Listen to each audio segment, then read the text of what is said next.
15-8, and then I'll do a silent 7 count. 7-0. I'll play the intro, and then we'll go from there. All right. Sounds good. Counting from 15, 14, 13, 12, 11, 10, 9, 8.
Get back to their first Super Bowl in nearly 30 years.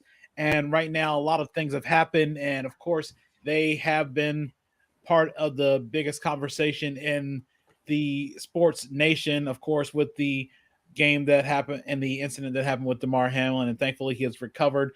But the question now is, has that momentum really moved into the Bills' favor? But I am Earl Holland here with another one of our live streams here for the Sports Refuge podcast. And here with me to talk about those very same Buffalo Bills is longtime Bills fan Corey Seyler. Corey, thank you for so much. Thank you. Thank you so much for being on the show. I'm doing great. I'm glad to have you here. Thanks for having me. Thanks for having me back. I think it's the second time I've done this. We did this a couple years ago when they first got in the playoffs, I think against Houston. And that was not much has changed, but it's good. It's good. How did you become a Bills fan, and how long have you been a Bills fan? I think I've been Bills fan since 5 or 6, so growing up. So like as a young kid, you don't really realize how good your team was, and like now I kind of look back. Okay, the Bills were always on, so I was always watching them. My friends were Bills fans. I grew up out near Philadelphia, and the Eagles weren't very good that time, so. That's who I saw, and I started rooting for them and stayed with them through the drought, and when I picked back up, never stopped watching them, and then things turn around lately. It's been good. It reminds me of watching them when I was younger. What was your most memorable Bills moment? I still have there's 2, and there's one that's not a Bills game. It was the Bengals Ravens game. It's one of my favorite moments because I remember watching the game and watching Tyler Boyd take that pass and get a touchdown, and watching the Bills locker room on the split screen and everyone going crazy because they handled their business, beat Miami, and broke the 20-year drought to get into the playoffs and go play Jacksonville even though they lost. But that was one of my favorite ones. I most recently, having lived through Tom Brady just pummeling the Bills all the time. Last year's Patriots game has to rank up there, and you don't punt, and you just basically put a whooping on the Patriots, who've been doing that to you for 20 years, haunching that you see the Patriots would do. So that was watching Allen they didn't punt. That's a perfect game. Was there a point in the season you were confident that the Bills were returning to the playoffs? Yeah, I think that was the expectation. And it's funny, I grew up out in Philly, so I saw Andy Reid, like the Andy Reid Eagles, and it was like you knew going into the season that they were gonna either win the division or compete, and they were gonna, and that was the expectation. That's been the expectation. Von Miller, Jamison Crowder. Can't think there was a couple other guys. They draft James Cook, Kyrie. You're going to get Trey Davies right back at some point. You're like, okay, that's kind of the expectation, and that's what the media is and then you see him come out first game and blow the defending champs out of the water, and you're like okay, kind of where we here. What was the point of the season? Was it just that Rams game that basically the destroying the Rams that was making the guy feel okay? We can play with anyone. If it's the champs, we can beat anybody. Sorry, you were breaking up that a little bit. Yeah. No, I got you. I'm hearing a little bit of breaking up and a little feedback as well. I was just saying, was it the Bills? I mean, was it the I guess sort of the what is the word? I guess the way the sound victory against the Rams, the defending champs, did that make you feel confident? Okay, Buffalo has no problems. There's not going to be any issues. Is that my internet or is that yours? Sorry, everything's now frozen. I'm getting a little bit of it. Now I'm getting a little bit of a sort of a technical glitchy type sound as well. Yeah, I'm not sure what is going on. But can you hear me still?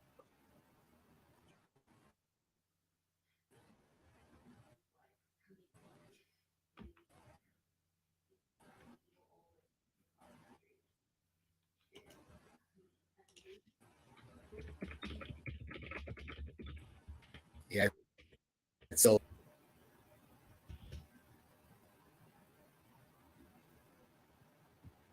yeah, I'm getting a little bit of choppiness. Huh. Yeah, I am. Maybe that's it.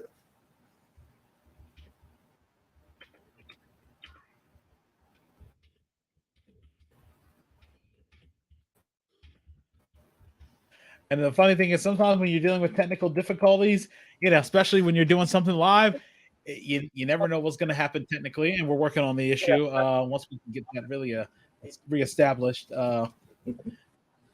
Again, for everybody who's watching, thank you, and please bear with us. We're trying to get it all straight. Yeah, I don't know what's going on, so I'm just kind of sit tight. Yeah, we can just pick it up from here. If there's a bit of a delay, we can just go that way.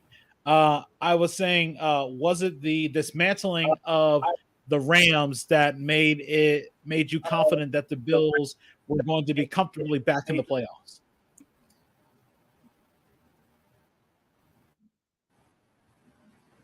I don't know if it was the Rams game. I think it was. You look at the stretch of games they had in the beginning of the year, and you had the Rams, you had the Titans, you had the Chiefs. I'm trying to think. Can't think of the other two teams that were in the Dolphins. And going into your bye week, in the Steelers. So those 5 teams, and except for the Dolphins, I think all of them were playoff teams last year. The Titans beat you going into the bye week last year, and the Chiefs and you beat the Chiefs, but beat you in the playoffs. So going into the bye week, it was like, okay, if they can get through that and be 4-1, then it's pretty good that you're going to get into the playoffs. And the one loss, didn't expect it to be Miami. I expected to go into Kansas, not to win Kansas City. Didn't expect the way they played against Tennessee because they just blew doors off, and maybe it was kind of evident on how Tennessee ended up this year. But that was once you got through that, you kind of had to come out on the other side of the bye week. We're going to make the playoffs now. Now let's see how we do November again, because November was the downfall last year. What was the game that worried you a little bit in the schedule? Was there anything in particular that sort of made you concerned? I think, see how they came out at the beginning of the year, but they did that last year. I wanted to see how they came out in the bye week. I was rightfully concerned in how we played game coming out. If you watch the second half, they weren't great in the second half, and then they went and played the Jets, and that game got away from them and they lost it. So you kind of start to see those. So that stretch after the bye week worried me. They adjust and came out and said, you know what? We're going to punch them in the mouth. And that's what happened last year when they played. And Miami came out and Miami beat that. Miami lost, but they came out and basically showed the team, if you go toe-to-toe with them physically, it's gonna they're not gonna know how to take it. So that was kind of the worry. Yeah, this will happen again this year. Looking at the AFC bracket, who do you feel the Bills match up the best with? I think the Bills match up the best. Well, Miami because there's familiarity. With two out, it's you never look past it. You're gonna run blow the doors off, but you never look past an opponent. I think they match up well against them. I think they match up well against everyone in the AFC roster, with potentially getting Micah Hyde back. Was a good report that he was on field practicing, who was supposed to be out the whole year. And who's the team that concerns you the most in the AFC bracket? Is it Kansas City? Is it Cincinnati? Is it anybody else that we haven't mentioned? Is it the plucky Jacksonville squad that could possibly play spoiler? I really do think Cincinnati. That's the team that I'm against, just because they have so many weapons. Not cover. You've got Hayden Hurst, you've got Jamar Chase, you got T. Higgins, you got Tyler Boyd, you've got Joe Mixon. Not really help. I mean, they had some injuries that you saw last year. How the Rams beat them is they just beat them up front. I think the offense, the team that worries me. Joe Burrow's proving to be everything is advertised. Top 5 quarterback, probably be an MVP at some point in the next 5.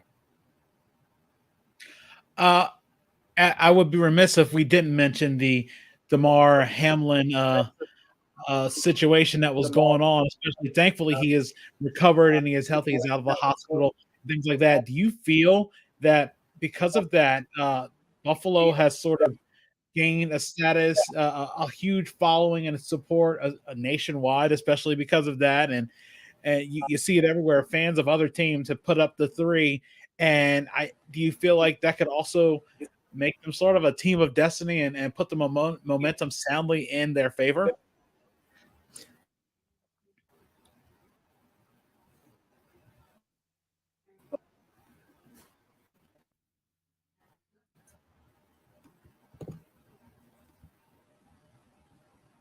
Oh, sorry, we're still getting glitches, but at the Hamlin, that was terrifying. I don't know how.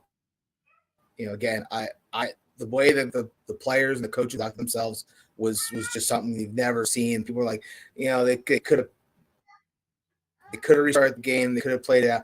They did the best. Watching one of your teammates going through that on the field, and they made the right decision. I think ultimately not playing the game, everything contributed to his health. So I think that has given us a boost. You saw the support and the outpouring for everybody across the country. I think that everyone's gonna be rooting for him, rooting to see him out there, because you guarantee if they play the Bengals, the discharge from Buffalo General this week, he will be at that game. I mean, if he's not at the game against Miami, that goes beyond football. I think people are just rooting for him as a person because of a pick guy, very much active in the community. I think that was felt across country. So I think it does give them something. On the other side of that, I think that it's one of those emotional highs that gets the players up. I think you actually saw a little bit of that against Patriots. I mean, the Patriots game this past week, the Bills at one point were down 17-14. You think they're kind of it weighed on them. I think that's something you get, it weighs on you when you get into a game like that. And again, this is just an observation. Patriots had everything to play for. The Bills are coming off of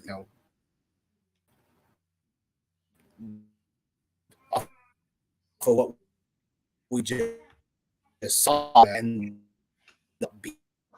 being. I think now once you got past it, with that weighing on them the last time they were on the field, that happened. going to the Super Bowl prediction, who do you have coming out of the AFC? Who do you have coming out of the NFC? Who wins the game, and what is the final score? Super Bowl prediction. I had the Bills. The Bills getting through here. I think it's going to be a tough road, but I think this is the year, and you might see a neutral site game in Atlanta, which would be fun to see a neutral site game in a big dome stadium, kind of pre Super Bowl. Like the Bills come out the AFC, the NFC. I think the Niners. They're just they peaked at the right time. They're getting Debo back. I think the Niners come out of the NFC, and Niners Bills Super Bowl. I think on your Cat podcast said earlier, I think it's gonna be a high scoring fair. I think it'll be like 35-28 Bills. Again, Corey, I appreciate you taking time out of your busy schedule to do this. I was glad we were able to get this in. It's been a blast talking to all these fans of the teams. I know we've been trying to get an Eagles fan and a Chargers fan, and due to a couple of scheduling things, it was hard to get that all in, especially if we're trying to get these things out, especially before the start of playoffs Saturday. Again, I want to thank Corey Seyler and everybody who's been a part of this. Again, for everybody who's been involved, I am Earl Holland saying thank you guys for listening, and we're going to get this version out as best we can. Sans Charge, possibly Sans Charge, Sans Eagles. But again, Corey, thank you so much for everybody who's been watching. I am Earl Holland. Thank you guys. And when we get everything to come on out, I appreciate you guys to give it a listen and share it as often as possible.